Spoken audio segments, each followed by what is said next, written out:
Because we even take the sound off of the stereo, right? Like you can even draw sound off of it.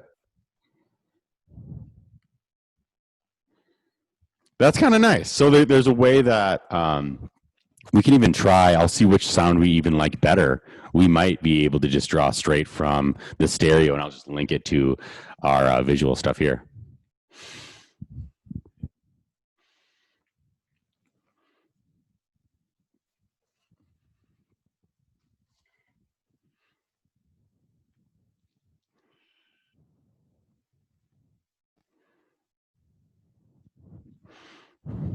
I mean, that's exactly what it is, right? It's perfect.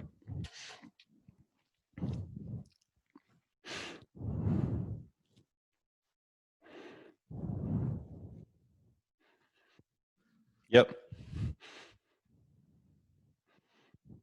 Your King Cam. What are you on? Your King Cam _1. And there is a King Cam _2 somewhere out there in the world. That's really scary.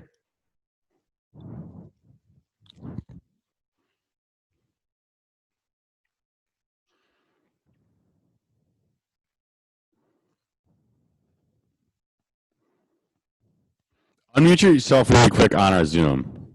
Okay. There we go. Perfect. Perfect. All right. Okay. So now I know I'm getting both of us. Okay. So Churro God, what's Churro God about? So I just wanted to like freaking I was really into just Mexican food because I feel like I'm kind of black skin a little bit because I was raised by Mexican people, and so like it was either between like Burrito Jesus or Churro God. That's what I came down to, or Taco Messiah. That's what it's gonna be. So something relating to God, Messiah, and then something Mexican food. So I came down to Churro God. That was the best one because sweet stick. And that's what it ended up being, but that's still like my gaming name and stuff too, so I guess it's fine. But I just wanted to name it all across the board, and I had to change it all. It was disappointing. I love it. Yeah. One thing is like what's funny thing about usernames is I can't like I just don't want to I never want to put my name and last name because it just, I don't know, I just don't want to do it, and then that's like the thing that I like need to do and that everybody does. So you're scared to like tell people who you are for real, right? No, not exactly. It's just like I think because like I think I always got like shit for my last name because like maybe because I don't know what it was. Well, I do know what it was, but I feel like my nature doesn't relate to my last name at all. Like if my last name was fucking University, like I was like I become like some idiot. So it's damn near like it's so I try not to like. I probably avoid it like a little bit, but like Yeah. So. It's funny how we get caught in what we think other people's expectations of us are, and then we also get caught in like that those people that gave us shit in 7th grade. Yeah. And like you're like 24 right now, I'm 33, and we still get lost in like, man, like I stopped doing that in 7th grade. Yeah. And we've continued that on to our adult life when everyone's grown up, but for some reason those fears of ours sometimes haven't grown up yet. Yeah, it's funny because when I think about it, when I got shit for it, it was like right around then, 7th grade, 7th grade, and like no other time before or after, really. Like it was fine, But then I'm like, it still sits with me, and I was actually thinking about that this morning when I was thinking about some things I need to do, and I'm like, damn, like you're really thinking about something that something a kid gave you. It was when a kid was giving you shit back in 7th, 8th grade.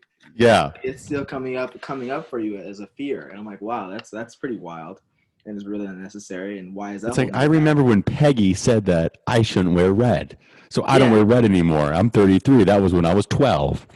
Isn't that crazy? Yeah, it's so funny. And I have like this really, it's weird because I have this like really like rebellious mindset sometimes.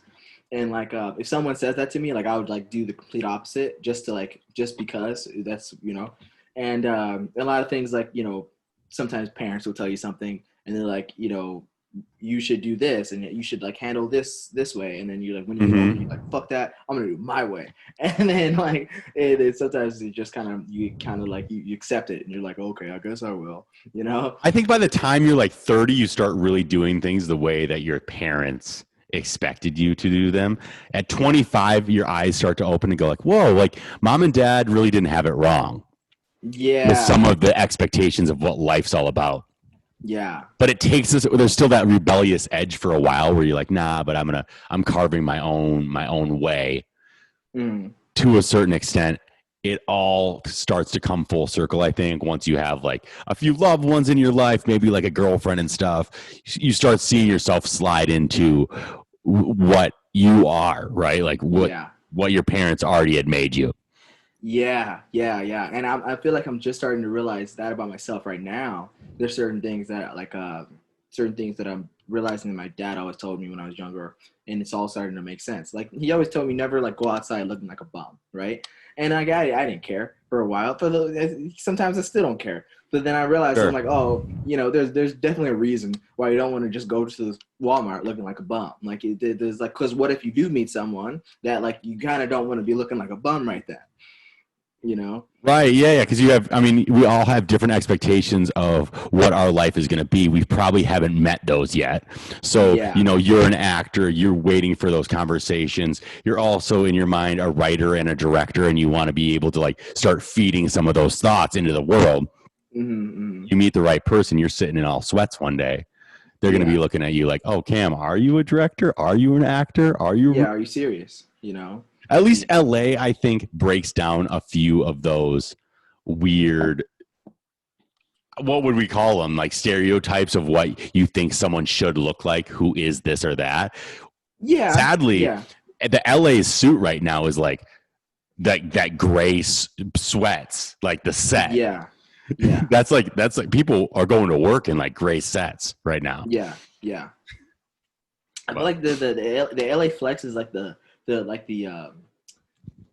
casual dress, but the very like subtle flex with the name brand, right? So like, yeah, I'm wearing sweats, but they're Lululemon. You know what I mean? Like, yeah, it's $180 top, you know, $125 bottom. Like, look at me. You know, but sweats, you know, because this is my off day. You know, because I'm not trying today. I don't even know what brand this is. I mean, it's Chanel, but I don't even know what brand this is. No, why even worry about it? It's crazy, man. Crazy, man.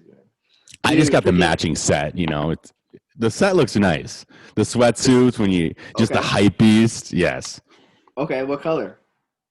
I actually went black. I went the Adidas, just, you know, bringing it back. Adidas across the front. You can even see I'm already hype beast right here. Okay. You got the beat. But yeah, that's what I went with. Okay. Looks great. Hype beast boys, dude. You know, it's funny. I was gonna hit you up because I'm gonna go to LA tomorrow, and I'm gonna go to the Nike store and get that Nike outlet after Christmas sale. I've been telling y'all about. The homies want to come up on some Nikes, bro. So, hype beast, talk to you, boy. You know. Do you have something you're looking for when you get there? You already have it in your mind of like, hey, I'm just going Air Maxes. That's all we care about today. To be frank, I do want some like black and white Air Maxes because I have the all whites and I have the colorful ones, but I want something that I can wear a little more often because, like I said, they're so comfortable. And I also want like these red LeBrons, low key. I kind of, that's one pair I've been eyeing for a couple years now. That's so funny. You know, now that like I'm helping out at this community center, I wasn't that into sneakers for a long time because they're a burden. The nicest sneakers you can possibly have are just all white. Yeah. It's the best feeling. It's like having a new haircut. Yep. It's also the worst possible sneaker you could ever have because it can get ruined in a moment. And there's nothing I hate more than having to walk down the street while I'm like eating a burrito and thinking about, but I don't want my sneakers to get dripped on. I hate that feeling. There's something like I'm like putting myself in a prison for no reason. Yeah. But now that I'm like hanging out with all these little kids, the best way to get a little bit of respect is just have some fly ass sneakers on. You come in with like the right colorway, sitting on some Air Maxes. Ultimate respect right away. So I'm starting to get a little bit into it. Yeah. But I'm also getting stuck into those little prisons where I'm sitting on all whites and I'm trying to walk through this like muddy ground. Excuse me. That's my thing. I'm like that's why I'm looking for like different colors because I'm like looking for different like things to match. Like this is the dumb mindset you start to get into once you start to get into sneakers. You're like, all right, well, I don't have anything that matches my red, but I should get one that red. I don't have anything that matches my green. I need to get green. Like I wasn't even remotely into sneakers like 5 months ago, but I just started. I started getting into this like weird. The same place. Then we are in the same place where you buy like an orange shirt and now you're like, oh man, maybe I should find some sneakers with some orange in them. Yeah. And you can only wear them with that one shirt. Or you like don't even wear a pair of sneakers because like I can't match them up yet. Yeah. I literally have nothing to match like 2 pairs of my shoes that are like crazy colors, and I'm like, what am I supposed to do here? Like, like we have a problem. It's very strange. It's very strange. But I do get it when they match right. It sets a different tone. It's fly. You know what I mean? That's when you get the respect. That's when you can walk wherever you want, do whatever you want. You know what I'm saying? Like, you know, it's a whole other thing. And then like my all white Air Maxes, I put them in the wash, cleaned them real good. But like the problem is right before I had this tiny little smudge that I maybe kicked a rock or something when I'm walking or something. And that black smudge, I put like a little bit of bleach on it, just thinking that it will go away because they're all white, right? So I don't know what happened, but the bleach ended up turning yellow. So the front of my right shoe was yellow, and then the front of the left shoe was all white. So now I have a white and yellow shoe. So anyway, let's get into it's crazy. Let's get into topics, man. Let's get into topics today. Some shit we need to talk about because we got. Well, so we're here with Smart and Mild. Yes. These are 2 mild people talking about some smart things. Yes. And then we have some smart topics and some mild topics, as you can tell. Like the sneaker colorways. That's a mild ass topic. Yeah, very, very mild. But it's a mouth breather topic, but that's all right. So it's because that's sometimes what you got to do. It's important, bro. Like, and that's the thing. And there's a lot of people that are in the sneaker culture. You'd be freaking surprised. I get it. I sadly get it. I wish that I didn't. It's something about it that it's like a virus. But let's jump into our topics today. Speaking of viruses,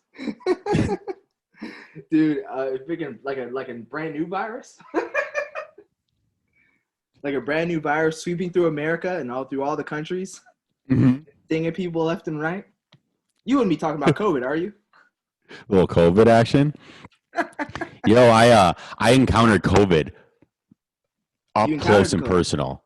Really? Up close and personal. I had shared a pizza with someone 3 months ago who had COVID, tested positive the next day, where we watched Planet Earth. It was a friends gathering, a small gathering of 4 people. Yeah. COVID was in the room. You were actually in that room with us. Really? Yeah, I told you. You're making me sound like I'm one of those people that don't tell people. Right. When you did. Because I thought you told me, but I was, okay, got you. You did tell me about that. It's right. But girlfriend's roommate got COVID. Up close and personal. Right. Yep. Right. So we have COVID. I was right in front of COVID. Talked to it for about 2.5 hours recently. Wow. And I'm gonna get my test tomorrow, but I'm feeling fine. Wow. Yeah, it's so weird, man. Because I feel like and I feel like you'll be fine. I feel like I've been around like a couple times. Like a few times now. I've interacted with this thing. I've been up front row center with it, and it's okay. It's okay. You know what I mean? It's not bad. It's just COVID. Okay. You know, it's man. I feel like when you talk to COVID, it's always like a humongous spinning cycle, like a freaking washing machine.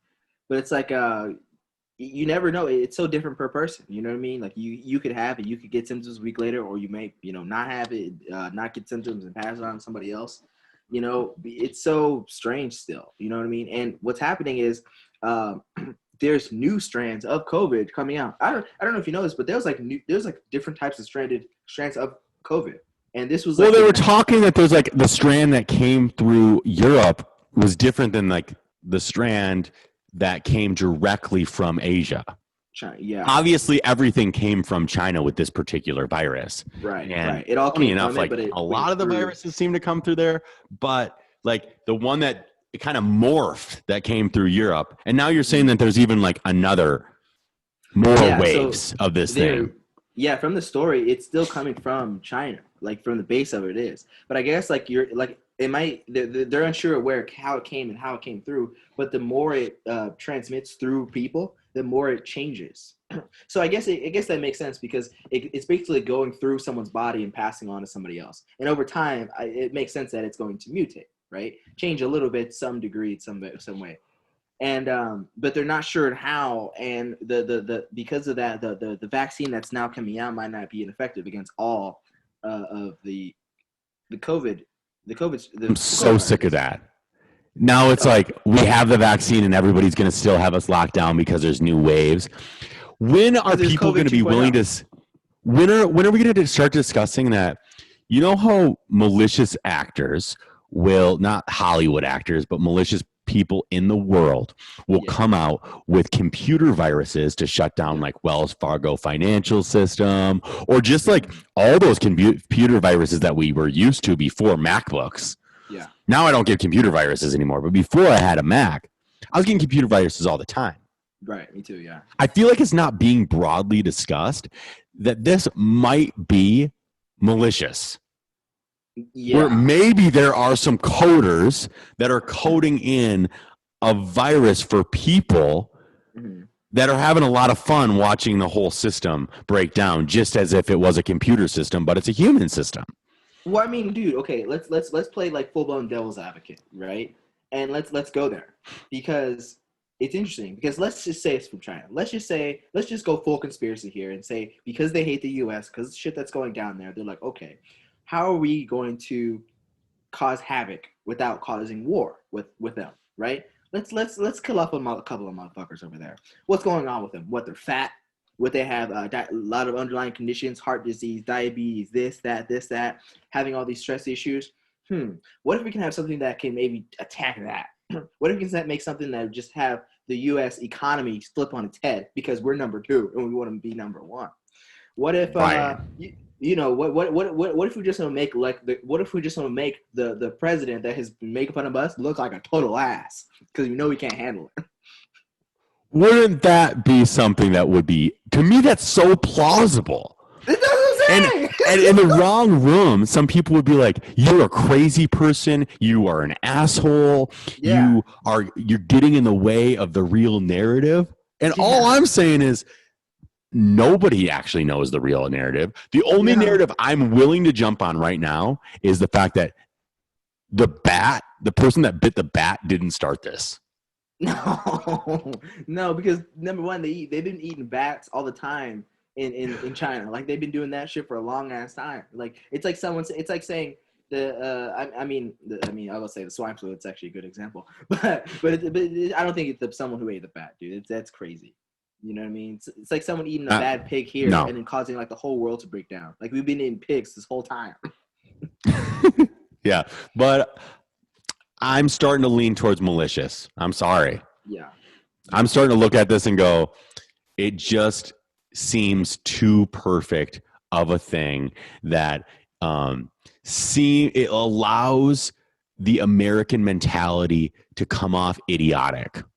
Yeah, and look at us. And we look like fucking fools. And there's an idiotic element of American mentality that it says, nothing can affect me. Nothing can hurt me. I don't give a shit. I will walk through everything. To a certain extent, that does get dangerous. However, in the right moments, that is why the U.S. is what the U.S. is. That resilience did allow this country to break down a lot of expectations of what humans can create and say we are forging through regardless of what expectations are or what complications come in front of us. We are marching forward. When you march forward, it's going to get a little dicey every once in a while when COVID's in the air. Yeah. But I get how we're in uncharted territory, and you're going to have to realize that there's some people that have always expected us to be in uncharted territory, and all they do is march through it. I get it. I get how people get anti-masky during this whole me too. issue. Even though I don't think you should really do that, I get how you get there. Yeah, I get it, you know, and I feel like it makes sense from all angles. You know what I mean? Like it's like and we're all trying to figure out like who fucking did it, who did it, you know? And hell, I mean, it could have been created by the U.S. like some 9/11 shit. I don't know. Maybe. You know? I don't know. You know, maybe they're trying to get back to fire. You know, maybe try to get at China to fuck them up, and then they like trailed it like a fart, and it came right back to the U.S. and it just like it was just sitting on your own ass the whole time. Who knows? I don't know. You know? I'm so excited to see the 30-year file on it. I will continue to say that. I'll probably say it too often. I am so excited to open up the file with like my kids around a fireplace, if we even have fireplaces in that time. Yeah, it'll be a digital fireplace, like it's probably a virtual reality fireplace. And we can, you know, walk through that virtual espionage package of what actually went down. Yeah. No fires, by the way, because fires are dangerous in the future, LJ. Everything's dangerous. Because everything's dangerous. You know, that's a whole other thing, too. Oh, my God. That's a whole other thing, too, is what I noticed, especially when this came on, is everyone's fears started getting activated. And this is one of those things that, like, really sets forth this fear of being around and just doing the normal things. Fear of people now. People don't want to touch people. People don't want to be around people. When you walk a dog, someone could be on the street walking the dog. They walk all the way the fuck around you, not because you're black anymore. It's because they fear the virus. So it's a little. And white people do this to white people now. It's interesting. So I'm like, wow, you know, this is crazy. So it's like this. I get why, but also it's gonna carry on.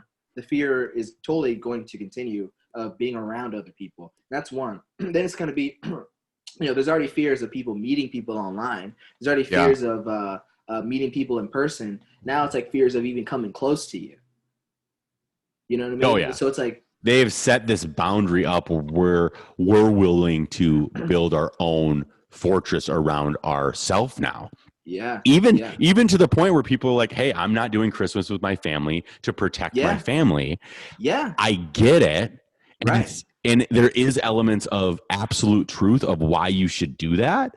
Yeah. But I also could see how you could create that mentality in someone and you could use it to your advantage and spread fear. Fear has spread more than the virus at this point. Totally. And so at what point I just wish that we were at equal fear to equal virus. And there are a lot of people that out there would say our fear actually hasn't matched the virus, right? Like there's another side that says our fear isn't even close to how high it should be based on how bad the virus is. Right. I'm not that person. I look at it and say, I still think our fear has outpunted the virus by quite a bit still. By quite a bit. Yeah. I feel that as well. It's definitely, I feel like it's outpunted the virus by quite a lot. Because if you really just look at the numbers, I mean, if that's the case, then we should still be afraid of all alcohol, all cars, things like that, because they still causing more deaths. You know, diseases like cancer, for goodness sake. I mean, you know, we should still be up in arms about that. But yeah, that's a whole nother thing. So hopefully we don't get the COVID-19 African virus this time. So we're blaming this one on Africa now. They said they started going South Africa and Britain. In Britain, they're like that's where it's like possibly coming through. That's where it started to change. This mutation, okay. This mutation, yeah. So this is not going to end for a while, is it? No. This whole fear, like even now, it's all.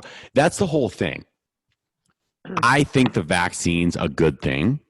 And I don't want to take the first round of the vaccine. One, because I don't think I should, because I think nurses and doctors should have it first. But two, I also don't want to buy. I don't want to buy the first Tesla truck either. So like, because I want to just see how it goes. You know, like sometimes you throw a baseball at the new Tesla truck and it's supposed to be anti-bullet and a baseball goes through the window. We all saw that. So when you try to push things out there too quickly, goofy stuff happens. Give me the third version, and I think that'd be Gucci. I'm not an anti-vaxxer. I'm anti taking a vaccination that's been pushed to at what is it called, like hyperspeed or whatever we did. The FDA, the emergency release of FDA, whatever. Yeah. So that's all good, but the problem is also, I would be much more like huge on the vaccines, like the dopest thing ever, if I knew that hysteria would stop. Yeah. Once we have the vaccine. And I just know that the press and different malicious actors are already trying to set up a new round of hysteria. Yeah. After this virus. I'm like, what's going to be this next round of hysteria? I'm just waiting for it to start getting pumped out through the press. I haven't really seen it yet. Maybe it's just increased COVID hysteria. Sure. Yeah. I mean, you know, like I said, there's so many different arguments for that, right? Like, I can see it being gone soon, you know, like something like SARS, or like I said, like a mad cow disease, and I can see it continuing on like something else, like you know, something is like AIDS or something. I can see it, you know, I can see it. I can see different perspectives. I can see perspectives of, you know, why people fear it. I can even go, if I was like some crazy Christian pastor, I can make up a theory and say, the government is trying to keep us from getting close to God, because we can't fellowship no more. We can't get in churches anymore. We can't do all these things that we used to do together. And they're trying, and on top of that, they're trying to push all this media on us or something. You know what I mean? Like, I get why people are so crazy right now. So I do. That's what's so funny, and I love talking with you, because conspiracy theories on both sides, I kind of can fuck with. Yeah, it makes sense. I'm like, my mind can go there. Now, sometimes I think it's a little bit fairy tale land. Right. And I think the right likes to go a little bit more fairy tale land than the left on most of it. Because the right's been doing conspiracy theories for like a long, like they're seasoned veterans when it comes to conspiracy theories. They're like, hey, we've been running through the family tree for a long time. We know how to think about some crazy ass shit. Pizzagate being 101, top of the list of how crazy the right's willing to get. But both sides got a good point when it comes to conspiracy theories on the coronavirus. Yeah. It's either fear or conspiracy, one of the two, which is crazy. Yeah, man, it's crazy, man. And like, you know, all this is going down. It kind of leads us to our next topic of what's happening is like, and I hate to kind of get into fear again, you know, but like, it kind of like, I don't know. I'm a little happy, but I hate to get into fear again. But what's happening is like, people are getting a little worried because, you know, money's coming out, man. If the president is signing this COVID relief bill, a lot of people are going to go unemployed, and that means like they really can't pay their bills. They're really going to have a problem, and that's going to be really interesting, man. Coming really soon. But I think what's interesting is like, more so than that, in just that story by itself, in you know, in a bubble. I think the whole what's been happening with like the whole stimulus and like $600 to not trying to sign the $2,000, people arguing back and forth of shit just not getting done, and then like and then the president saying he's for it, and then he doesn't sign the defense bill, and then walks back on the stimulus bill, and then it's like it's that whole thing that's happening right now that like literally no one on both sides needs, and that keeps happening. Like, and then meanwhile, like the people in power like are on vacation. Well, that's why it gets so messy, right? So there's actually two different things that are battling at the same time. There's the stimulus bill, which is coming, and then there's also funding the entire U.S. government for the calendar year. So that's the two things that they're discussing. Now, where it gets really muddy is I totally understand how they still need a battle on funding the U.S. government for the entire year. There's some weird stuff baked into that. And then with the stimulus bill, there's also way too many weird things baked into that. I wish that the government could sit around and only talk about whether or not we're getting $600, $2,000, or $4,000. But it always ends up being like all of these other BS things that are baked into it. Yeah. And, now Trump's kind of playing it to his advantage and saying, oh, the only reason I'm fighting against you is I think that I want it to be $2,000 and that's it. And it's like, no, there's so much other mud that both parties are baking into this. Right. There is some people that I think are discussing specifically, hey, I want it to be $2,000 or it shouldn't be $600 or whatever. But there's so many other pieces of paper that are slipped into this stimulus. It gets pretty dizzying to try to understand what we're even talking about at some point. Because I think everybody can agree that $600 isn't even close to enough. No, that's barely PS5, bro. But then when you see there's like, $10 million going to gender courses in Iran. Yeah. Whoa. What's happening now? And even though I think that had to do more with what the U.S. government was doing all of next year, I think that was actually baked into that part of it. Yeah. It still is slightly revealing of like, what are we talking about sometimes with all this money? I get it, though. We're just a country that spends way too much money on some stupid shit. And then when it comes down to like buying the fruits and vegetables for your family, it's like, oh man, like, sorry, I can't buy fruits and vegetables for family dinner because we've already spent too much on Teslas and big screen TVs and friggin' things for your toilet. We're like a country with like a bidet on their toilet, but like they can't even bring home enough food for dinner. Yeah, it's like dad has like multiple different girlfriends, and then you have to have the same mom, but dad has multiple different girlfriends and keeps dining her out. Meanwhile, we can't get soup. It's like, excuse me, what it feels like. What the fuck? Yeah, like wait, what's going on here? And like it's very, very strange. Yeah, because I saw some of the items that are going to other countries and stuff, and everyone's completely confused by that, obviously. And I think, like you said, it has something to do with like future foreign relations, trying to be nice to other countries. But then everybody's like, hey, fuck those people. We're having problems over here, like for real, in your own country, like about like simple finances. So why are we doing that for others? And at the same time, I get why the U.S. does it for others, but sometimes it's still like it's in the interest of the U.S., but not in the interest of the U.S. people. I just don't think either party articulates themselves very well of what the heck is going on with our money.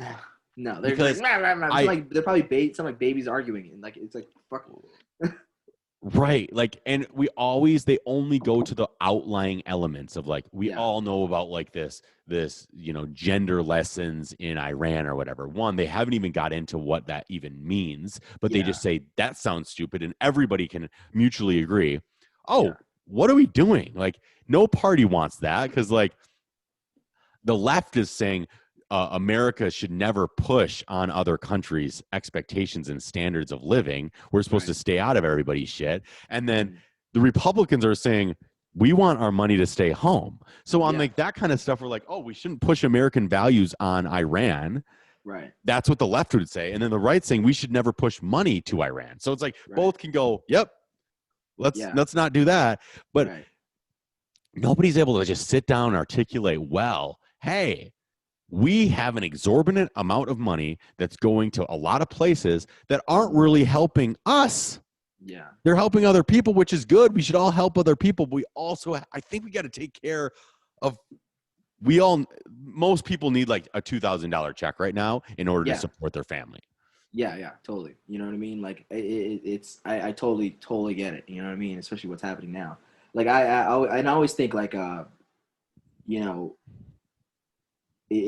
most people really do need it, because if we were in that, like, luckily I'm not in the situation who like needs it, but like say for instance I had kids right now, like this would be stressful, you know what I mean? And I feel like at that level we're just like, why are the people that are supposed to protect us arguing about absolutely nothing, about nothing that pertains to us at least? which is where they said they're out supposed to protect us when they're not.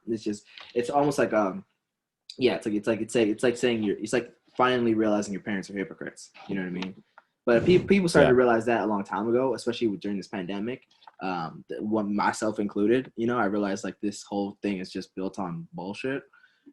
So I feel like, maybe people are starting to realize that, and also there's a certain level of like you said, American resilience, if you will, that because of all this, that we will still push for the selected individual group that will still push forward beyond the government, because we learn that they're not abiding by their end of the bar, holding up their end of the bargain. And really, unless the people have been really, really hard on the government, when has the government ever just, without pressure, done anything? Nothing. Like the whole point of the government, and I feel like left and right should both be able to support that. The government doesn't do anything without pressure, and I also don't want these people to think for themselves. I want us to tell them what they're supposed to do for us. Yeah. I feel like that's the point. That is the point, and I feel like the last thing, whatever happened, whatever the government did that was like so great that should have been done, was like the full blown interstate system. I was like, freeways, great. I'm glad that happened before I was born, because fuck. Like, yeah. Well, there is fundamental things that are very valuable that the government does, but that comes with major amount of pushing to people saying, dude, do this for me. Yeah. And the right is definitely like, fuck the government. And I even think Trump a lot of the times has like a fuck the government mentality. But he is the government. He is the government, and at the same time, he's like, this whole thing is stupid. He's like looking at every person in Congress being like, you're an idiot, you're an idiot, you're an idiot. It's hilarious. Imagine being at the top of the government saying fuck the government. And then everyone else, like the people on your side saying fuck the government, and the people on the other side are saying fuck you, the government. That's why America's in like this weird tailspin right now. I think we're in a better shape than everyone really is perceiving it to be. Yeah. Because we're so used to mass hysteria.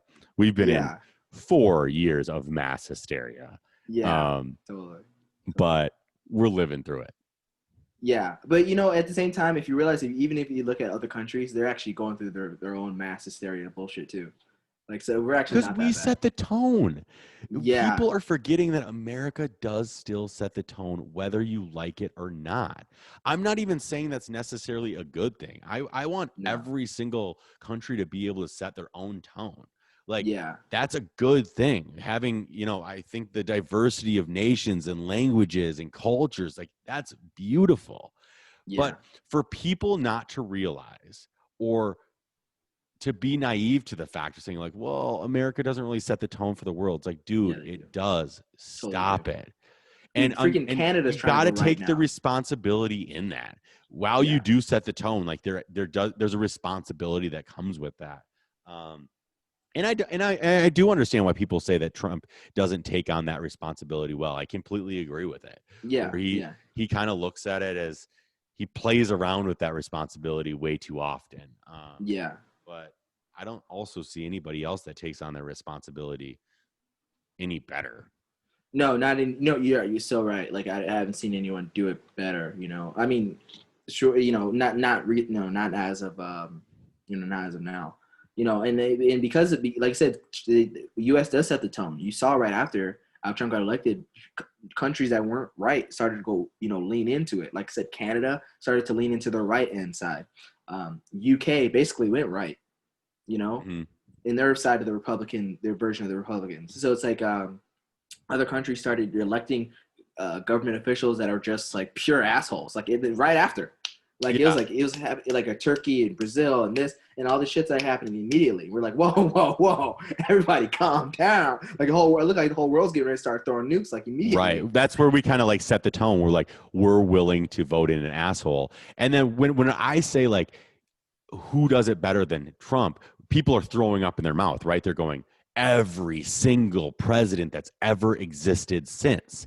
And I go, I agree, but at the same time, I think all of them were equally as bullshit as the rest, because always kind of like coughing down different bullshit with whatever president you have.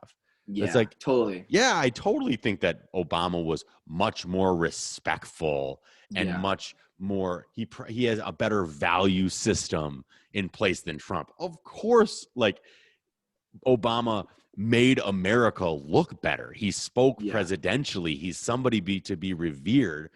Right. But at the same time, I think that like us as a nation are much more important than our president.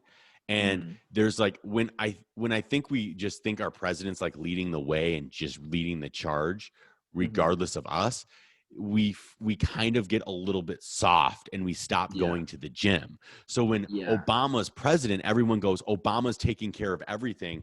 I can just kind of like lead this life. We get a little bit fat because we stop taking care of our own shit, and we turn around and go, oh my gosh, you know what happened? The government didn't do shit again. They never do shit. Yeah. And for that same reason, you know, like you said, there's going to be a humongous group of people. What is it? 51 million people that's going to say Trump did good for the country. For us, right? You know, like he was great. Like they're going to talk down everything. There's going to be people arguing that. And that's crazy. You know what I mean? That's just, I mean, it is what it is, but you're right. You're right on that point. You know what I mean? I think we all got leaner during this time politically. Like, a lot of people started leaning into like, what are their political positions? You know, I do think too many people divided themselves during this time. Yeah. But I hope they woke up within communities that are at least trying. If you're a Twitter war person and all you're doing is sitting on Twitter and think you're changing the world, you're not changing the world at all. But if you found a small community to start impacting the spaces that you think are valuable, that's great. Yeah, you know, you're right. People did started, you know, getting into their, you know, positions, if you will, you know, and learning what that is, and like just looking around, and everyone really did, because politics started coming to place. Politics ended up on my Christmas table, you know, just this past Christmas. I was like, ew, you know, and it never comes up. But it's just like, really? So you don't have a family that like talks about politics a lot, but this year they did. They don't talk about it a lot, but this year it came up only because. But at the same time, my dad brought it up, and he always watches the news, so of course he brought it up, type of thing, you know. But it's like, but it comes up of like some joke about the president. People start talking about, oh well, unemployment this, unemployment that, and you know, people, and then my cousin who's like 16 years old started chiming in. He's like, oh, Trump's gonna do that, and I'm like, cousin, you don't even know what the fuck you're talking about. Like, come on, just like stop, like stop. So it's interesting as what really transformed the conversation in everyday life, and you know, and also thought like you ever notice that, you know, like you said, like we you know, you're right. I feel like you're right in the point where we've gotten very lazy because there hasn't been any war lately. And I feel like this sounds very strange, it's very offbeat, but like that's the thing that America typically unites together on, or like fights and gets together to or that's like the hysteria that's happening usually. It's like some type of war against another country. But that didn't happen. That hasn't happened in quite a while, actually. And right. Because the war that the media is trying to form is like this war against whiteness or this war against blackness.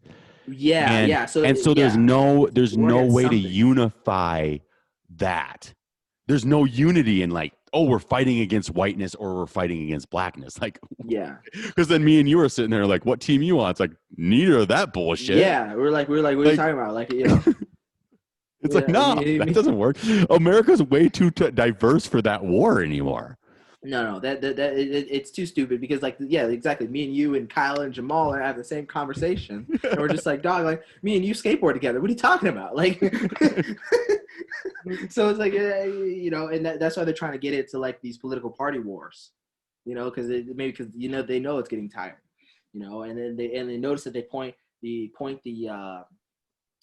camera always at something that's very controversial, like a black Republican or like a white country Democrat or something. Yeah. And, Yep. The you know what I farmer mean? that's Democrat, or the black young man that is Republican, and they love that. Love that shit. They eat it for breakfast, and they're like, put him behind the president. Make sure he holds up the sign. Like, God damn. Get that motherfucker clapping. Get that motherfucker clapping. Camera one, camera one, camera one. Yeah, and you see him just excited. He's fed. And someone probably gave him some like something, I don't know what. And then like like he's being like, dude, you're being used. But that's a whole other story.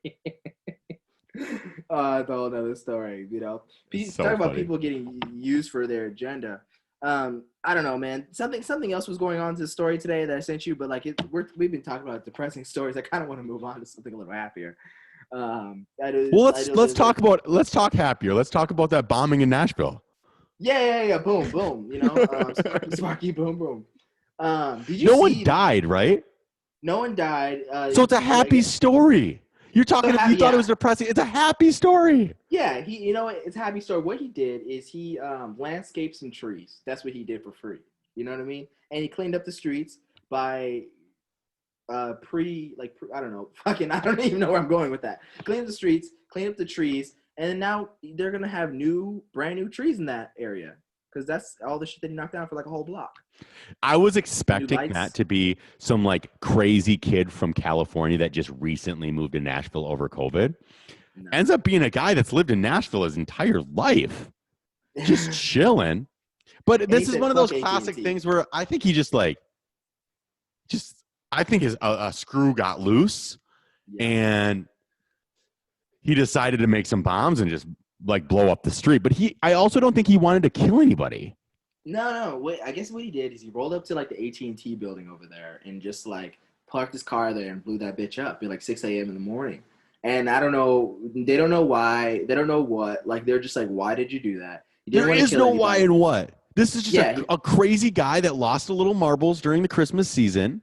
Suicides go up during Christmas, and he didn't even kill himself. So I actually don't. He wasn't that crazy, and I think it was a cry for help. But why the AT&T building though? Like, did he not pay his bill or something? Dude, fuck AT&T. Have you? You had to I have AT&T. Fuck AT&T. Are you kidding? I have fuck AT&T. I'm switching to T-Mobile after my shit is gone. Done. I mean, I've had some problems with AT&T before. You just dropping signals. I actually had a huge problem with AT&T. I bought an iPhone from them. Yep. Look at this. Brought it back. Yeah. And for some reason, the iPhone was like a lemon, which I never had this happen before in my life. This thing, it wouldn't connect to cellular, none of that stuff. Yeah. Right. So I brought it back to AT&T the next day, and they're like, oh, you're going to have to go through Apple to fix that thing. And I'm like, no, I bought it from you yesterday. They're like, yeah, but it's not our product. It's Apple product. We're just licensed to sell it. We don't do any help. We don't do any customer service on this thing. Dumb. I almost bought an RV. I was like, bitch. Fuck them. It's incredible. It's incredible. But like, I used to work at those like phone companies, and what they do is like, it's very strange from like the customer end because they have like a bunch of like franchises. So it's like not like McDonald's, but like if you own your own car dealership. So it's like LJ's T-Mobile's, but they're a licensed retailer. Yeah. Yeah, but they can't say LJ's T-Mobile, just as fucking T-Mobile. So you roll up to a T-Mobile store and get your shit, and then you leave, and they're like, come back and be like, hey, help me, and they're just like, we just sell. Oh, we're not a corporate store, like. I'm like, why do you exist for? Like, what are they fucking here for? But I've been so mad at T-Mobile or AT&T employees before. Yeah. And I feel bad every time that I'm like, I always say, I'm not mad at you. I'm mad at the whole fucking system. Mm-hmm. And all I want them to be able to recognize is that they also think the system's stupid. Yeah. Sometimes I can get them to agree to it. They're like, dude, the system's stupid. I'm like, all right, cool. That's all. I just want to know that I'm not crazy. Dude, that's totally right. And this is why you always got to be nice to customer service reps too. Because I used to be one, but like when you call up a company and you're pissed at them, it ain't them. All they did was get trained to answer your phone call, talking about when a customer calls in, be nice to them, be respectful, say hello, my name is blank blank blank, I'm from AT&T. They don't want to hear you yelling. it's not their fault that your server's cut out when you're talking to grandma. No, you know what I mean? And these people are just like, they're here to help. So you call, you're nice to them, like, hey, I'm having a problem with this, my system's always cutting out. But I swear to fucking God, if this shit doesn't get fixed, you telling me, and then they're on the other end, like, yeah, I get you, man. Fuck you. I hate that shit too. Yeah, I'm always like, I'm really sorry that you have to take this energy that I'm sending right now. Get it? And I know it's not you. Yeah. But like, I was so mad this last time, dude, that I was like, your company's such bullshit. I'm sure you know it's bullshit. I'm sure they fucked you more than they've ever fucked me. I'm like, oh yeah, my girlfriend's a career coach. If you need a different job from a better company, like, dude, feel free. I can send an email for you because your company fucking sucks. Yeah. And I lost it. Yeah. I feel bad. I feel horrible. Hey, you know what I mean? It sucks. But I feel bad for the people. Who gets fucked more, you or the guys taking your phone call, getting paid $12 an hour? Yeah. And it still has to pay their AT&T bill. Who's getting fucked more? Yeah, deep, and they got a gag ball in. Yeah, it's. Oh my God, that's horrific. That's a question I'm gonna post. Wait, so are you saying the Nashville guy actually had some beef with AT&T though? Was it a drop call that literally set the bomb off? He just bombed it in front of AT&T. They don't know. They don't know what the issue was. I'm not even going to jump to the conclusion that it's this guy yet. They always need a suspect to chill people out. That's what happened in Atlanta, right? Where, what was that one guy? He bombed Atlanta during the Olympics, and the guy who ended up finding the bomb ended up being the guy who laid the bomb out. And so it got super dicey. So this rent-a-cop basically finds a bomb and a bunch of people blow up, but he still kind of saved some of the people. It was a huge deal in I don't know, 1995 or something like that. And then the guy who ended up finding it ends up becoming the suspect because they needed to wheel out a suspect. And they're like, this guy's actually the most probable and closest person to this. And now it's still kind of like a dicey territory where we're like, it could be him. It might not be him. I'm not sure. So I'm not jumping to conclusions on this guy yet. Dude, I don't know, man, but can you imagine the stress? That is, I don't know. I've lied before, but can you imagine the stress of that lie? That is fucking stressful. You imagine, you're looking at, someone's like, oh my God, a bomb. And then you, change your mind. You're like, oh yeah, bomb, oh shit. And then you're just like, so people start questioning you. And then they're like, oh yeah, and then you start to make it up. You start to go on, and more investigations, more people. And then you just keep building and building and building. Well, the next day he was on CNN and was interviewing about how he found the bomb and how he's the hero. Dude, and then you just keep building it, and then and then you're just you go home every day. You're like, oh my God, oh my fucking God, did I get everything right? Did I say everything right? Did I get everything in order? What did I say yesterday? Oh fuck. And that's too much stress for me to take if that happened for real. Who is it? What was this guy's name again? Richard Jewell was the guy's name. Yeah. Okay. It was 1996. Okay. So he's maybe he ended up getting off. For a number of months, he was suspected of planting the bomb. Oh God. He was never charged. He went through a trial by the media. Oh. Man. He's still a free guy. Oh, he died. Yeah, he died at 44. Too much stress, bro.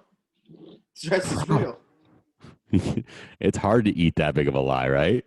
Dude, I'm surprised. I'm really surprised O.J. Simpson didn't just fucking fall over. Yeah, I'm really surprised. Sometimes I'm like, how did I'm thinking how did evil people still live for a long period of time? You know what I mean? O.J. Simpson's just walking around golfing, what the fuck? Well, he's like, how you doing, Twitter world? How you doing, Twitter world? He's still living his best life. It's crazy. Yeah, and like you see that one clip of Sacha Baron Cohen, and he's trying to get him to like admit that he killed his wife, and then he just like, no, he's like, I wouldn't do anything. He was just like bouncing off of it. He just wasn't admitting it, and that's another thing. I'm like, dude, that's another thing. Like, did you see not the show of O.J. Simpson? It's basically trial by media. The something versus O.J. The People versus O.J. Simpson. Yeah. Dude, that O.J. Simpson stress through that shit, like, in the lawyers about Johnny Cochran. Think about that level of stress, and they're lying. You're lying. You're full of shit, and you just keep on building and going and going. Everyone's coming in, and then imagine that's what got me is like when everyone believed that it was about being black, and think about you being the person that did it, and then you're like, yeah, totally. It's about being black. You got me? How you gonna get me because I'm black? Because me? No. Like, and then you just flip it, and knowing good and damn well you did it. And the dice like, that blows my mind. That would, that there's no fun in that. There's no. Oh my! And like every day you're just like, dude, I put it all on the line. Those crimes of passion are interesting to me because it seems as though he doesn't seem like that. I think he beat her before that, right? And then I think so, yeah. He catches his wife hooking up with some dude and he just diced her up. It's like, yeah. Oh my god, dice them both.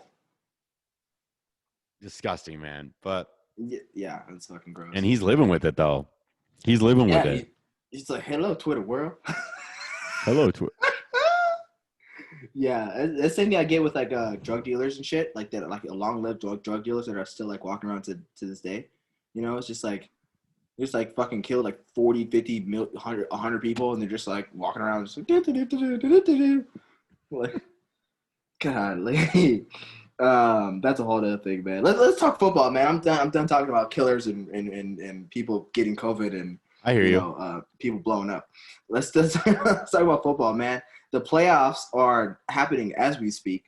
We're getting close. We're like it's not the playoffs yet, but it's basically playoff season in the sense that like people have to win their games throughout in order to get. It's playoff atmosphere. Yeah, because some teams it is basically a playoff game for them. Yeah, because the teams that are in the hunt, it's win or go home, right? It really is down to a lot of those games now, where it's like if we win this, we're in the playoffs. Or you have to win it out in order. Like the Vikings were in a situation where they had to win both of their next games in order to get in the playoffs, and they needed the Cardinals to lose both of their next games. Right. So that's where, it's kind of like the playoffs come early for some teams. Yeah, because they're like in a really sticky situation, it's like regular. So your Steelers are still rolling. They're still rolling because 12-3. So you've given up a few. Yeah. So the last two games we lost, except for this past game that we just won. But that was we were like basically ranked number 1. Yeah. And then we lost our game. Then Kansas City lost their game. Then then we lost another one. Kansas City lost another one. So we're like, then we lost another one, and so we're like right under Kansas City in the AFC right now. And Atlanta just chokes the Kansas City game earlier, where every element of that should have gone to Atlanta. Atlanta's driving down the field. They have the ability to tie it. Kicker. You just can't put it away. And there was a few times that Matty Ice should have put it away. Atlanta had a lot of chances to beat the Chiefs, and they couldn't do it. Bro, Atlanta has been choking since that game against the Patriots. I'm telling you. Atlanta's Super Bowl. It's so weird. Like Matt Ryan is, known as Matty Ice, and nothing about that man has ever been ice cold, except as ice cold as far as winning the game. He's ice cold in different ways. I feel like Matty Ice means he sucks. When it's supposed to mean he is like ice running through his veins. No, it's actually just meaning he's a cold quarterback. Yeah, he's ice. Not in a good way. Yeah, no, he's not good. He's not happening right now. He's frozen over. Dude, I was watching your game, man, against the Vikings game, and I was really going for you guys, but I don't know what happened, man. Like, I don't know what happened, bro. Well, so the Vikings are a weird team, because Mike Zimmer is a defensive-minded coach who has a top 5 ranked offense, and our Yeah, defense is horrible this year, yeah, mainly because of injury. So, and the Saints are honestly like a legit team, but they're Alvin good. Kamara goes for 6 tutties, and he's looking nice. Mm, It was honestly kind of fun to watch Alvin Kamara, tie a single game record. The last time that somebody else had 6 touchdowns, rushing touchdowns in a game was in like 1929. Jesus, So I hate having to watch another Vikings highlight for the rest of my life, or he another like legit NFL highlight for the rest of my life. The Vikings are on the other side the of other it. side. Like Alvin Kamara literally got a touchdown every quarter, bro. Dude, he was looking awesome. It was interesting to watch because I definitely don't hate Alvin Kamara, and we Mm, were already in a situation where I don't think the Cardinals lose out, even though they ended up losing their game against the 49ers. mm, But as a Vikings fan, I didn't want to see them put me in a position where I know they're not winning the Super Bowl this year. I knew that wasn't going to happen. I don't even want to walk into the playoffs with like this weird glimmer of hope anymore. I just want this season. I just want to start. I love watching Justin Jefferson get his yards. I want to see him, surpass Moss with his yards in a rookie season. And I'm cool with all that. I don't need any yeah, false hope. yeah. And that's where we're at now. Just watch this. I'm going to watch this last game with, the understanding that it's the last game of the year. I don't have to sit there and wonder what it coulda, shoulda if we miss any Yeah. points. Yeah. I mean, hey, you guys got the Lions Lions next. They're still coming off their devastating loss against the Bucks. I had a They feeling got they're gonna lose against the murdered. Bucks though. Yeah. I mean, y'all can't be talking about murder, but I mean, like like, Well, they got a 50 burger put up on them, right? Like that's about as bad yeah, as it gets. 50 points put up against you is making you look yeah, like trash. yeah. That was pretty brutal. But I mean, it's also like the Detroit Lions. Like, my God, they might as well be Detroit Pistons. Um, Look at that, 47-7. yeah, Tampa that's Bay. brutal. I mean, man, if the Vikings should have beat Tampa Bay last week, and now we lose to the Saints this week. Everything. That's what's so fun about the NFL, though. Mm, Things can change so quickly. Like you yeah, as a Steelers fan, you're riding high all season. but it Now got it real starts. quick. It kind It of got real gets scary. dicey. Yeah, it got real scary real quick. Like in those past 2 games, I was like, oh fuck. You're still fine, but the problem is you need to find yourself again and walk into the playoffs with some confidence, or else you're going to get your ass whooped. Yeah, And no, the we can't seasons we are can't lose anymore. irrelevant now if you Yeah, get your ass whooped in the playoffs. it won't mean anything. We'll have Stephen A. Smith. The Steelers lose the first rounder again, and they just like, I don't want to hear that shit. I want to hear that shit And then the again. Buccaneers could do something weird and kind of spice themselves back up and get on a heater when everybody's saying you look like trash. They could maybe get in the playoffs and do some damage. So they're in the playoffs now. Bucks. They have the Falcons next game. I feel like they'll totally win. I feel like I don't know. I feel like they're not gonna make it.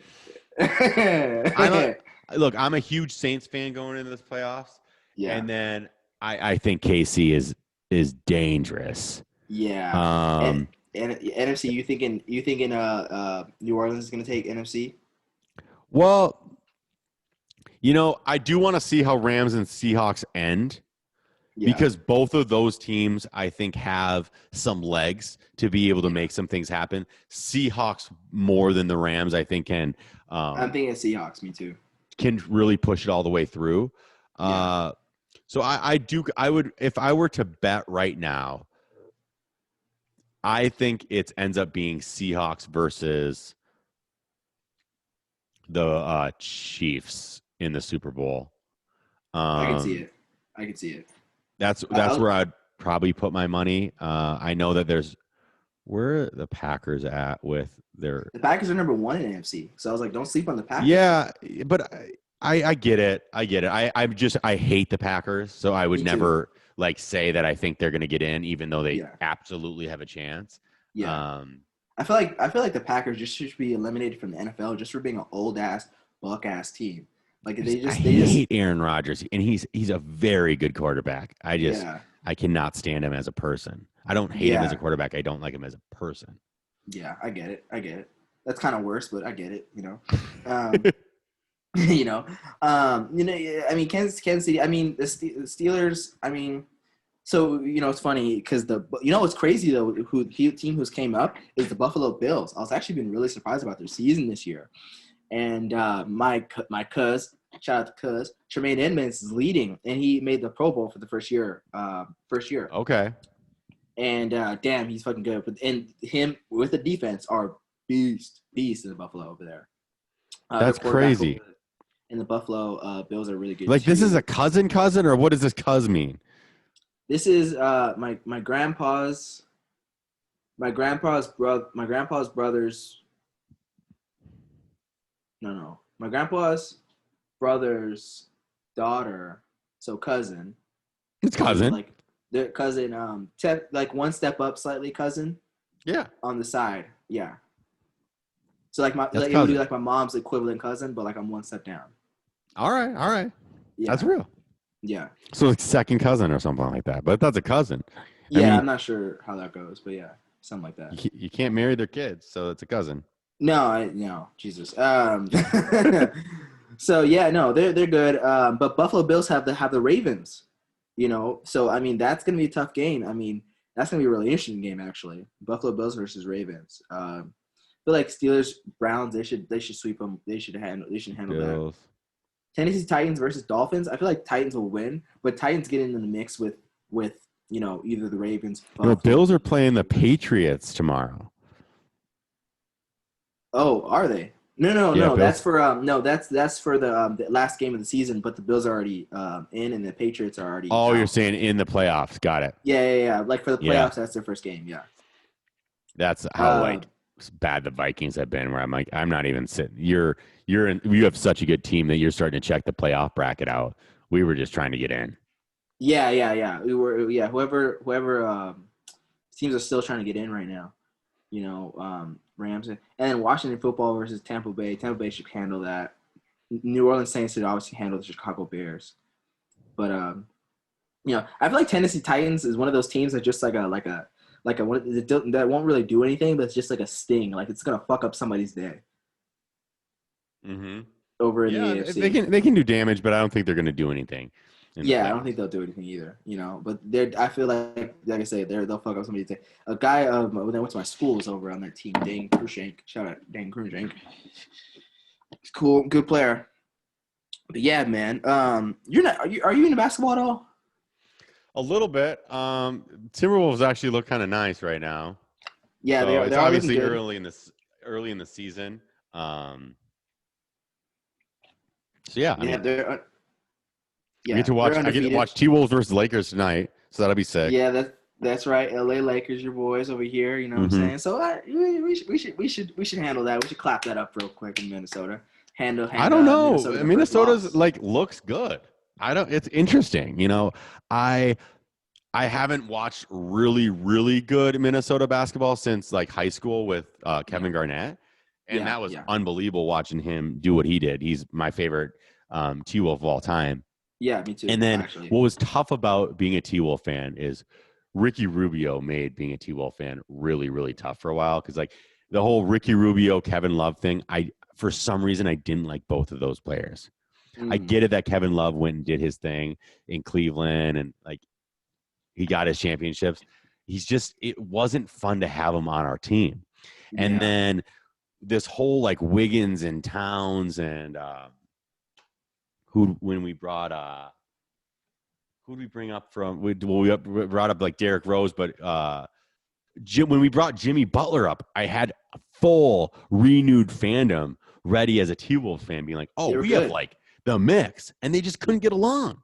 Yeah, there was nothing more devastating than watching Jimmy Butler say, "Hey, these kids are naive and they don't know what work looks like." I kind of wish we shipped everybody off. And they were looking good. They're looking real good that year.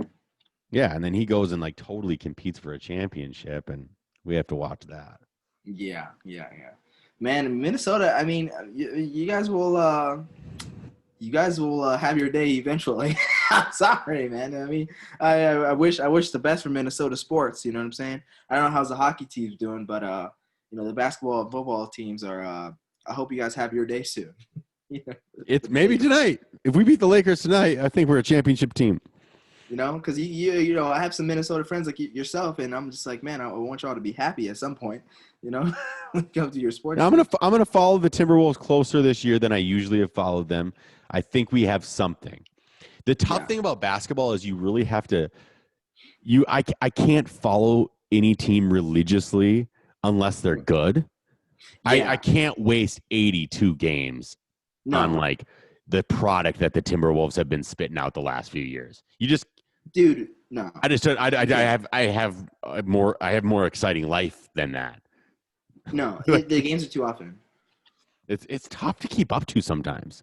Yeah. Because even if like even if you're a football fan, the football fan, the games are once a week. Even if your team sucks, you can like withstand a day, But like, basketball games are like 2, 3, 4, even 4 times a week sometimes. Yeah, and it's a completely impossible. I'm a Lakers fan, and I will watch like a couple of the Lakers games in the beginning. I literally do not watch the middle of the season like at all. Like maybe see some clips of like somebody dunking on somebody, and that's about it. But I only watch like the end.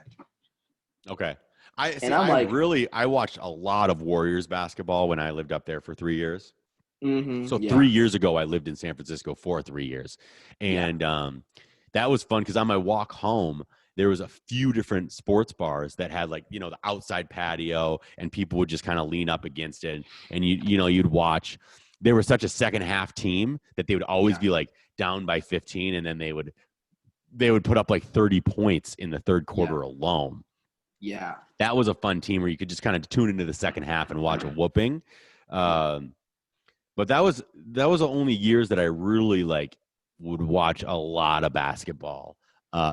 It was hard to watch the Lakers the last few years, not because they weren't exciting, but like COVID season, how it got all dicey last year was just hard to know when sports was even on.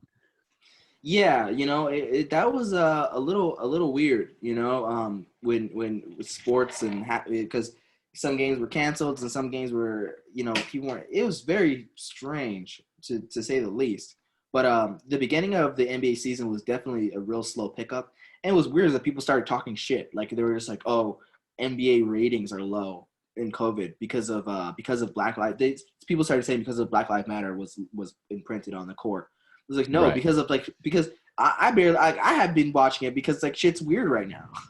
Like it was just so strange. Life was busy and life was confusing and everyone's trying to everyone's moving. I think every single person that I know moved during COVID. Not like moved out of town always, but moved across town. Yeah, like, you did. I did. It stirred the pot. Yeah, on everybody. I know several people that have moved multiple times throughout. Wow. That's just the kind of year it was.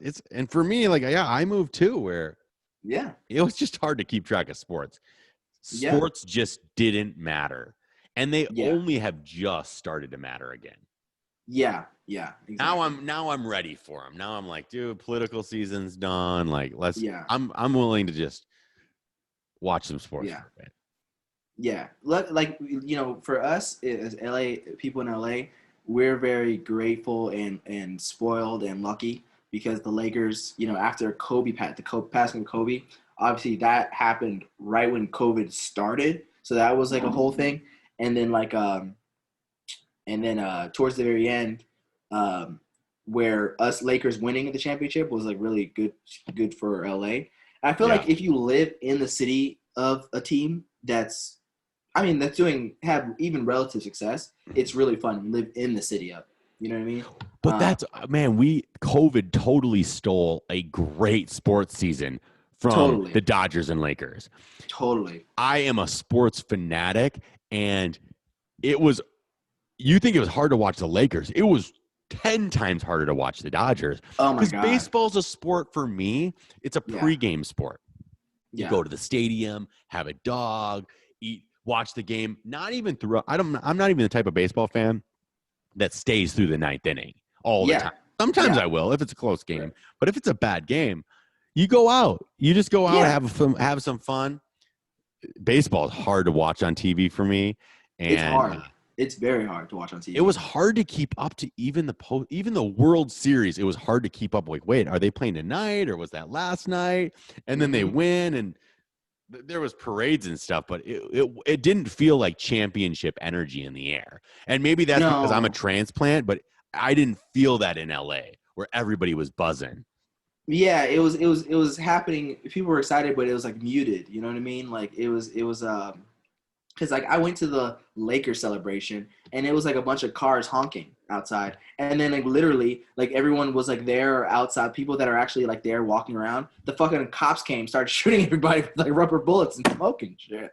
It's just like they're like, this is a BLM protest. It's like fucking like so. I mean, so it was there, but it was muted, and it's so disappointing because I'm like, okay, so we want to celebrate, and all of a sudden we get shot by not like, not Clippers fans, but by the cops. You know what I mean? Like that's because like, usually I think when a team wins a championship, like the police have to go like dust off their riot gear and they have to like go find it. They're like, where is the rubber bullets? Where, and they're like, Jerry, where's those damn rubber bullets from like 4 seasons ago? And they can't find everything. This year, this shit's fresh. Their lockers stuck. That shit just came back from the manufacturer. They're just like, no, they're getting their renewed. Like they have it all tweaked. They have their favorite guns. They have their favorite mallets. They're like, which one are you going to take out today? It's like, I'm going to take out this mallet. They were way too prepared. The expiration date's like 5 years ahead. Like everything's like, they're just like fresh shit. They're just like, no.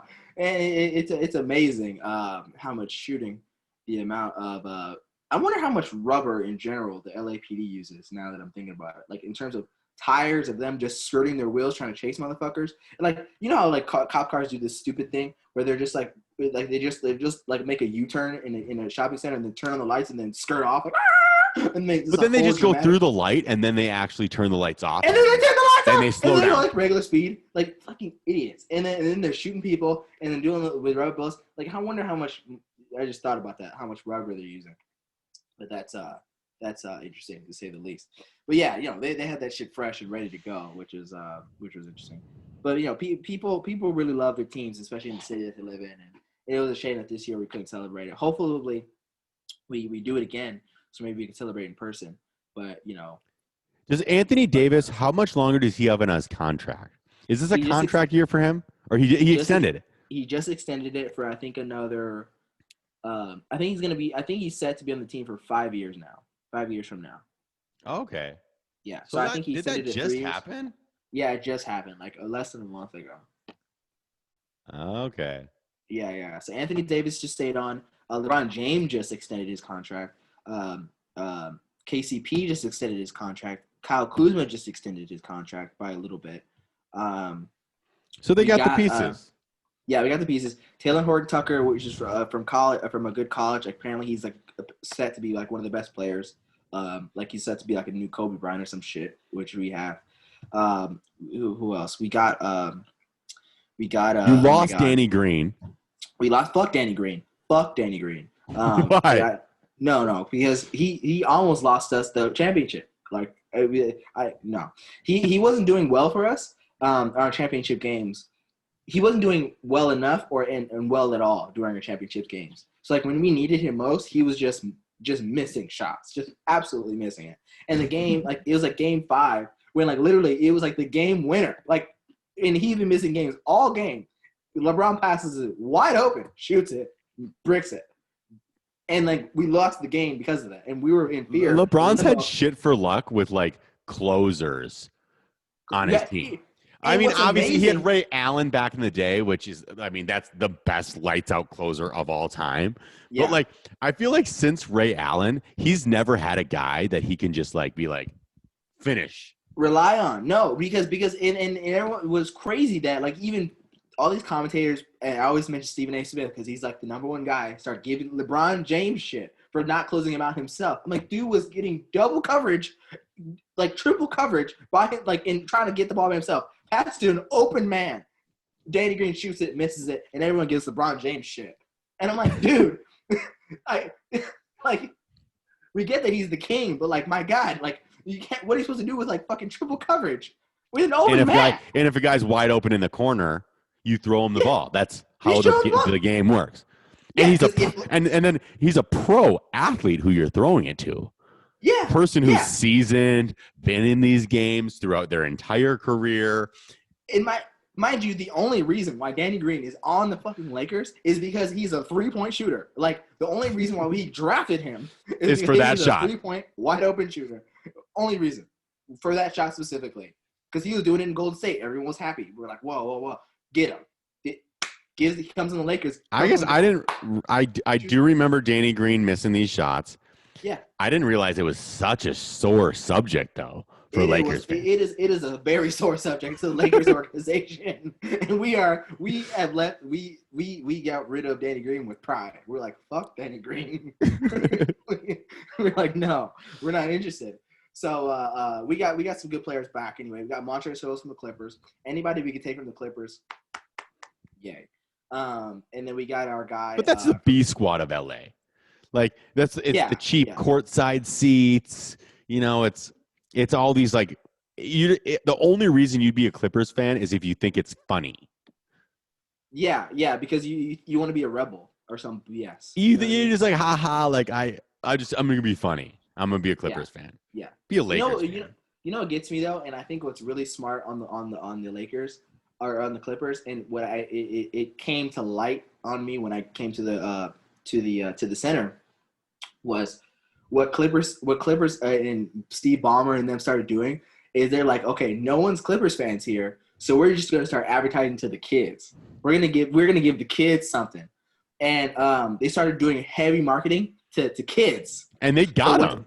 And they got them. So what's happening now is all the older people are becoming Lakers fans, and the younger kids are starting to become Clippers fans. So it's like literally divide between younger and older. And like when I was at the center, and I was like, yeah, go Lakers. I'm a Lakers fan. All those guys are like, I'm a Clippers fan. And I'm like, wait a second. There's not many Lakers fans there. It's bizarre. Yeah. And I'm like, wait a second. Like it made me now I feel like I'm on the old side. Number one. And which is weird. And number two is like I'm just like, oh my God, like it's working. Like eventually there's gonna be a bunch marketing of Clippers fans. Works.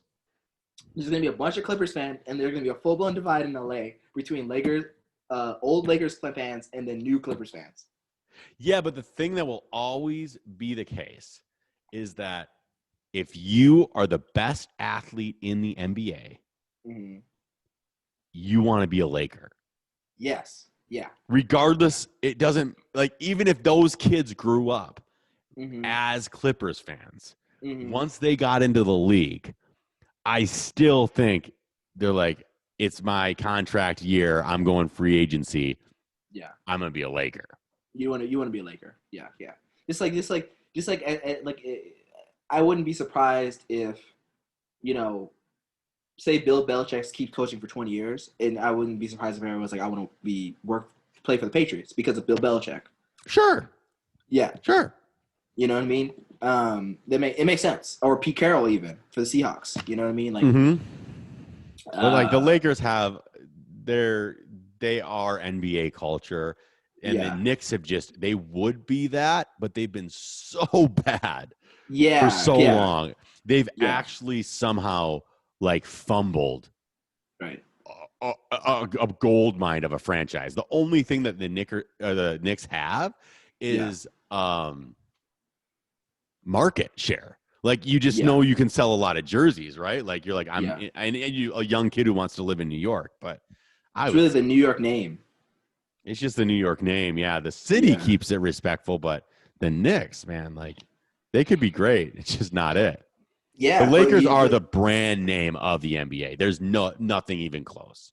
Right. Yeah. No. Totally. But what's happening in New York is right. The Brooklyn Nets are taking over the fan base of New York. Sure. So that's where the Lakers have to be careful. If they had some down years, and then like somehow the Clippers got some trendy marketing going, which they have going. That's what I'm saying. because it's already in place for like when if or inevitably the Lakers do fall off, The the Clippers will Clippers take need to place. move out of the Staples Center, though. You They're trying can't to, build your brand identity inside that stadium because the yeah, Lakers will own that forever. They would forever. somehow have to, I think they would have to be like a West Side team. And some, Yeah, yeah. Like so, I think so another thing is people are trying to move them actually to up to Seattle Sonics, get the Seattle Sonics up again. Number two hmm, is they should have moved them to Inglewood. I think they that should Steve move Ballmer's them to trying to move them to Inglewood. Inglewood for them because that's an open stadium just sitting there, If and they move to Inglewood, now they have legs. That yeah, makes sense as a franchise because makes Orange sense. County starts being that fan base. All the West Side's that fan base. That would actually give them a chance, but because Yeah. the Brooklyn Nets, that because they're that region and people Mm-hmm. are just like fuck Manhattan sometimes. Yeah. That's how they win that. Yeah. Right. And like and they can handle that. Like it wouldn't be that big of a deal. Or even, I mean, I wouldn't say San Diego. I wouldn't say, but Inglewood would be fine. And the Forum will literally fit its fan base. It's smaller, but it would fit its fan base just fine. You know, it And has like if you change the name from change it to Inglewood Clippers. yeah, Now yeah, you like condense that and consolidate so much energy of like, oh, this actually is that brand. yeah. And by the way, their practice stadium is like 5 minutes away from the Forum. Just saying, it's in How El so Segundo. this must be in conversation with Yeah, that. yeah. That's what this Steve Ballmer. Steve Ballmer was trying to do that for a while. But I guess like I saw something where like Steve Ballmer received advice for the Clippers from like somebody to never do, or like it was either him or oh, speaking of. Oh my God, Jerry West. Speaking of Jerry West trying to get Kawhi Leonard to the Clippers and trying to buy Kawhi Leonard's cousin, but I think it was either Jerry West or Steve Ballmer advice to not move the Clippers to Inglewood and stay and try not to compete with the Lakers because you'll never win, something like that. But I There's don't an know. ego trip there where they're like, oh, we want to like fight this fight in downtown. Yeah, they want to fight, but they weren't supposed to go against the Lakers, like in like a rival talks. They weren't supposed to form a rivalry. You're supposed to like live in harmony, not form a rivalry, but still be there. But sports are about rivalry. That's the whole Yeah, point.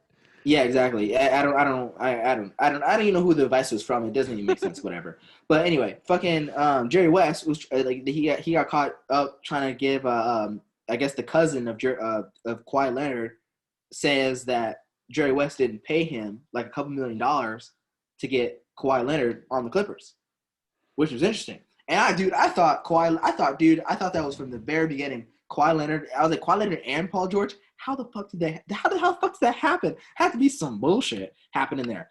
And then don't even get me started about the KD fucking up to even to go up to Golden State. I thought that's some bullshit too. But anyway, but like the Kawhi Leonard over I just smelled BS there. I don't know. Mm-hmm. Smelled it when it happened. You know what I mean? And then it just comes true. It comes true that Jerry West, and then Jerry West was like a Laker, so it's weird because he's like, how did you do this to your old franchise? And Right. it's like we get that you're a Clippers or manager, we get that, you know what I mean? But how are you going to talk shit about the Lakers? You know what I mean? That's crazy. Yeah, so we don't know what's happening there. But then I'm sure nothing's going to happen because the story's already gone, and then Jerry West is Jerry West, so I don't think it's going to happen there. He's the logo. I mean, what are you going to do? Yeah, he's the logo. It's going to happen, Jerry West. No. Especially allegations. No.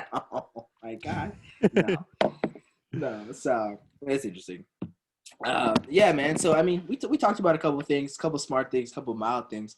I should have like labeled it into the category, but we kind of already talked about a couple of those things already. Anything else you had in mind, man? Nothing. This is great. Just celebrating Christmas right now, hanging out with the family, enjoying life, and it was great talking to you tonight. Yeah. Did you get all the Christmas gifts you wanted, by the way, or what? Oh yeah. Oh. Except COVID.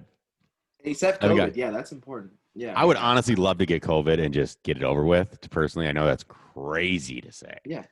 I haven't heard it come out of anybody else's. Yeah, exactly. The antibodies for Christmas. It's like, how'd you get the antibodies? Well, I got COVID. Yeah, COVID. I got it to me for free. So yeah.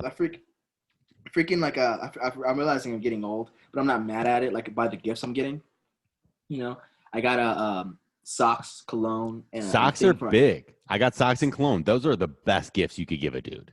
They are dank. They 100% are dank. Do not get me wrong. You know what I mean? But also, like, I'm realizing they're not like fucking like a bike or toys or video games. So I would still love to get a bike, like just a little red, like mountain bike. Yeah, sure. Like a little Beamer. You know what I mean? Like, not like an expensive bike. You know, the $50 Walmart, $100 Walmart bike. I'd praise that. Just to roll in, crash it, break it. You know what I mean? I'm not getting the kiddie gifts anymore. And I got like why don't more people like this is where some people don't understand like 24-year-old men or 33-year-old men. Yeah, you can still give me a remote control car. Yeah, that's still fucking dope. You know, I'm not tripping, bro. I'm not tripping. A remote control car still works here. Yeah. Even though socks and cologne are the best present, that's because we're not getting remote control cars anymore. When that's truly the best Christmas present you can give any man. Did you get a remote control car? Sure as fuck didn't. I didn't get any Hot Wheels either, bro. This is what we need to start doing. One, dudes don't give dudes enough gifts. Girls are giving girls gifts all the time. Dudes don't give dudes enough gifts. We need to starting a trend where dudes start giving each other remote control cars for Christmas again and for birthdays again. Yep. That's a great dude's gift. When you're like, I don't know what to give my buddy for his birthday, give him a fucking remote control car. Happy. Bro, we're not, and it's really simple, right? Like I'm not tripping over remote control cars, car accessories, video games, boy stuff. Like even I don't, dude. Give me like a fucking vest, like a men's soldier vest. I don't know. Give me some boy shit. A Nerf gun? A Nerf gun? Are you kidding me? Are you kidding That's me, what the problem is. What happens with a lot of dudes is obviously we love tech shit.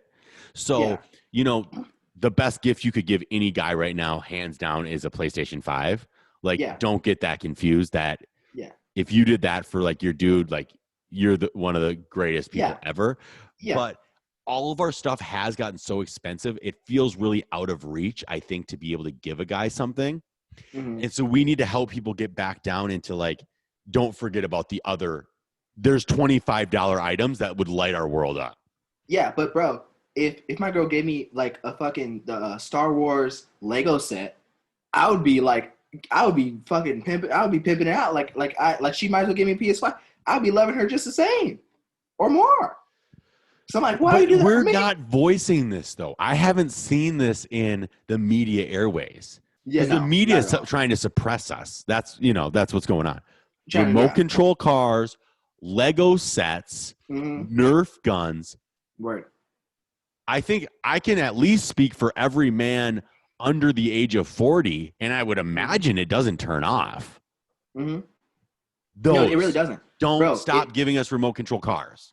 That's all I'm fucking saying. If my girl gave me literally, because like sometimes maybe we got to get our girls to listen because they don't listen. Because like if I told my girl like, hey, I really like a McLaren 720S, right? If she got me a McLaren 720S Hot Wheel, bro, Hot Wheel, I would be tripping out. I would be like, yo, you are the best. Just just driving it. Yeah. You know, like I said, we maybe it's because like one of those things that we just overcomplicate it so far that we forget the basics, type of thing. I just think that we forgot to explain this to people. Yeah. I think I think that a lot of kids have forgotten their childhood. Yeah. And when someone asks, what do you want for Christmas? I don't think enough men I think they've suppressed themselves too much to say. I didn't say this. I didn't say I want a Lego set. I didn't say that's part of my fault. We need to re-enlighten men to be like, start asking for remote control cars and Lego sets again. Yeah. Asking you shall receive, because I'm like, that brings joy to me. Does that bring joy to you? Unbelievable. So I think we'll get it this round. I think we'll get this next round. Maybe we'll see. We'll see what's up. I mean, when are you coming back down from Minnesota? By the way, it matters when my COVID test comes back. Makes sense. And makes what sense. It is. Yeah. So we'll see. Yeah, we'll see. Hopefully I get back on Wednesday. But if I might have to wait till I get a negative COVID test. I think that there might be some positivity. I don't feel weird, but I've been around COVID. Yeah. So I don't. If I don't have COVID right now, granted, I don't feel weird at all. I would be baffled because I'm like, maybe I'm immune. Yeah, I mean, who knows? Let me know. I'm curious because I'm curious like about that because let me know how you feel because if you're that close to it and you know you probably had it. I mean, maybe I don't know. I don't know. Just let me know your experience because it's so strange this whole thing. Yeah, it's weird. Yeah, hell yeah, man. All right, Cool, well, man. it's great chatting tonight. Yeah, good chat on Smart and Mild. This has been Smart and Mild, a good little episode. And tune in every week, whoever's listening. We're doing these usually on Wednesdays. We ran a little late for this week because Christmas. But catch us on Wednesdays and catch us on Twitter and Instagram and our YouTube. And we shall talk to you guys later on. Peace. Love it. See you, buddy. Peace. Perfect. That's great.